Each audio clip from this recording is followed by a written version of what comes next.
मैं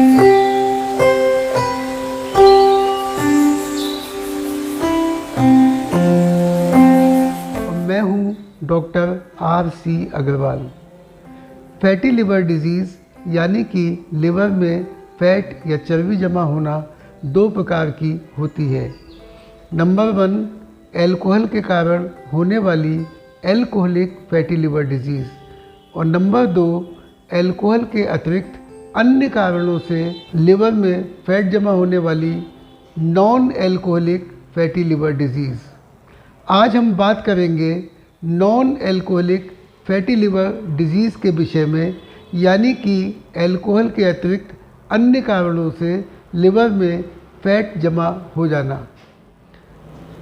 पिछले कुछ वर्षों में non alcoholic fatty liver disease एक बढ़ती हुई स्वास्थ्य समस्या है और आजकल ये क्रॉनिक लिवर डिजीज़ और सिरोसिस के मुख्य कारणों में से एक है।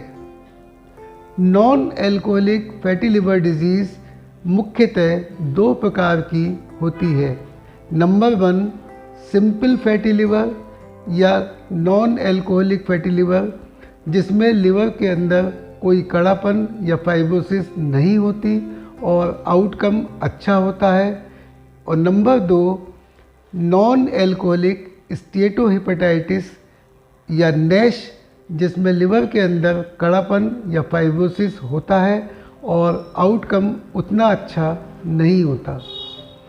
Non alcoholic fatty liver disease के मुख्य कारण हैं मोटापा, डायबिटीज़, ब्लड प्रेशर, खून में चर्बी बढ़ना, आलसी जीवन शैली, इंसुलिन रेजिस्टेंस और कुछ एक औषधियाँ।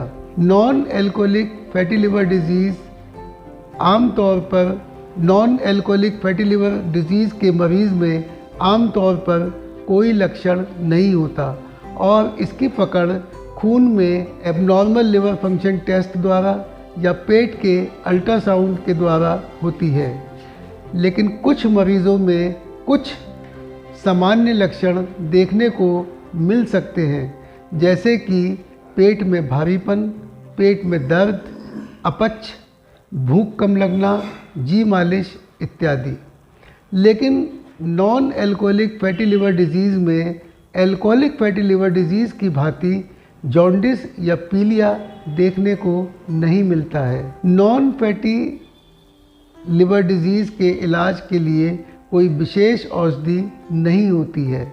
इसके उपचार के मुख्य बिंदु हैं मोटापा, डायबिटीज़, ब्लड प्रेशर, खून में चर्बी बढ़ना का सही से इलाज और इनका नियंत्रण में रखना, नियमित शारीरिक व्यायाम करना, वजन घटाना इत्यादि। इसके अतिरिक्त कुछ औषधियों का भी प्रयोग किया जाता है, जैसे कि विटामिन ई, पायोग्लिटाजोन, मेटफॉर्मिन आदि। मेरे विचार से non alcoholic fatty liver disease को नज़रअंदाज नहीं करना चाहिए, क्योंकि यदि इसका समय पर और सही से इलाज न किया जाए तो इससे गंभीर बीमारी क्रॉनिक लिवर डिजीज़ या सिरोसिस ऑफ लिवर होने की खतरा या जोखिम बढ़ जाता है। और यदि इसका सही समय पर और सही से इलाज किया जाए तो ये ख़त्म हो सकती है, कम हो सकती है और इससे होने वाले दुष्प्रभावों, खास तौर से क्रॉनिक लिवर डिजीज़, सिरोसिस आदि से बचा जा सकता है।